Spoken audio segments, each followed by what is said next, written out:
जैसे कि अल्लाह ने नमाज का हुक्म दिया, तो नमाज कब पढ़ी जाए, नमाज का तरीक़ा क्या होगा, नमाज की रकातें क्या होंगी, ये कौन बताएगा? ये अल्लाह ही बताएगा। तो जब ज़कात का अल्लाह ने हुक्म दिया तो ज़कात किसको दी जाए, कितनी दी जाए, कब दी जाए, ये भी कौन बताएगा? अल्लाह ताला ही बताएगा।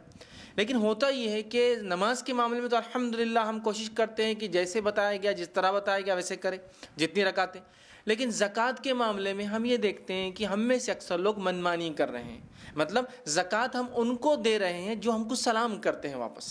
ज़कात हम उनको दे रहे हैं जिसमें हमारा नाम और चर्चा हो। ज़कात हम उनको दे रहे हैं जो उसका मुस्तहिक़ ही नहीं, मतलब ऐसे हट्टे कट्टे, अब क्या कहूँ, आम ज़बान में कहते हैं मुस्टंडे, उर्दू ज़बान में कॉमन वर्ड है कि भाई जिसको ज़रूरत नहीं वो भी लेकिन मांग के खा रहा है। तो आम ज़बान में हट्टे कट्टे, सेहतमंद, सब कुछ अल्लाह ने दे रखा। एक मकान क्या दूसरे मकान की तैयारी चालू है, बच्चे पढ़े लिखे और खूब आगे बढ़ गए, लेकिन चूँकि मैं ख़ानदानी ज़कात जमा करने वाला हूँ, हर साल आके आपकी ज़कात ले रहा हूँ और आप भी बगैर तहक़ीक़ किए मुझे देते जा रहे हैं और देते जा रहे हैं और देते जा रहे हैं। तो जब ज़कात का अल्लाह ने हुक्म दिया तो कितनी देना है, कब देना है, किसको देना है, ये भी अल्लाह ही बताएगा।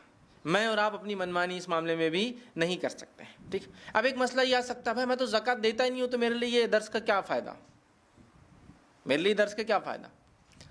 देखिए, हर वो काम जो आपको करना है उसी का इल्म हासिल करना ज़रूरी नहीं है। फ़राइज़ एक ऐसी चीज़ है कि उस फरीज़े के बारे में मुझे और आपको सबको मालूम होना चाहिए, चाहे मैं वो करता हूँ या ना करता हूँ, इसलिए कि मेरे भाई को इसकी ज़रूरत पड़ सकती है। फरीज़ा है, मैं उसको गाइड कर सकता हूँ। समझ रहे हैं बात को?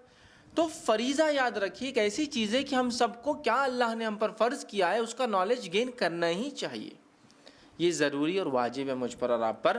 तो अल्लाह ताला ने हम पर कितनी चीज़ें फ़र्ज़ की है। आइए मैं हदीस से बात को शुरू करता हूँ। और नबी अकरम सल्लल्लाहु अलैहि वसल्लम बयान किया, सही बुखारी की रिवायत है, अब्दुल्ला बिन उमर रज़ी अल्लाह अन्हु उसके रावियों फरमाते और कहते हैं, नबी अकरम सल्लल्लाहु अलैहि वसल्लम ने फरमाया का बुनियल इस्लामु अला खम्सिन, इस्लाम की बुनियादें 5 चीज़ों पर हैं। फिर वो फरमाते रहे, कहते हैं आप सल्लल्लाहु अलैहि वसल्लम आगे फरमाया कहा कि तू गवाही दे कि अल्लाह के सिवा कोई माबूद बरक नहीं और मोहम्मद सल्लल्लाहु अलैहि वसल्लम उसके रसूल हैं। 5 जो चीज़ें जिस पे इस्लाम की जो बुनियाद है उसका पहला बुनियाद ये है। फिर फरमाया व इक़ामिस सलाह, और तू नमाज को जो है काम कर। फिर फरमाया तू ज़कात को अदा कर। फिर फरमाया और हज कर। और फिर फरमाया रमज़ान के रोज़े रख।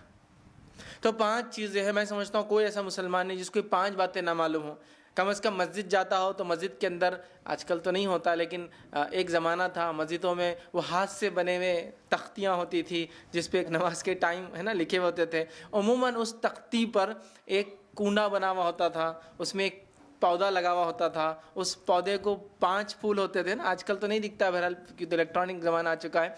और 5 फूलों पे सबसे ऊपर के फूल पे शहादत, नमाज, रोज़ा, ज़कात, हज। इतना तो खैर मतलब जाहिल से जाहिल इंसान मस्जिद गया तो कुछ तो भी दिखता था और उसमें ये चीज़ें पढ़ लेता था, है ना। तो इस्लाम की बुनियादें हैं, सुतून हैं, बेस है, फाउंडेशन है जिस पे इस्लाम की बुनियादें याद रखी। तो ये 5 फ़राइज़ है याद रखी जो हमें करना है। अच्छा, इन फ़राइज़ को कैसे करना है, क्या करना है, नबी अकरम सल्लल्लाहु अलैहि वसल्लम ने वो भी हमको बता दिया। ठीक, तमाम चीज़ें याद रखी। मतलब ये भी ऐसा नहीं कि मुझे और आपको मनमाने ढंग से करना है।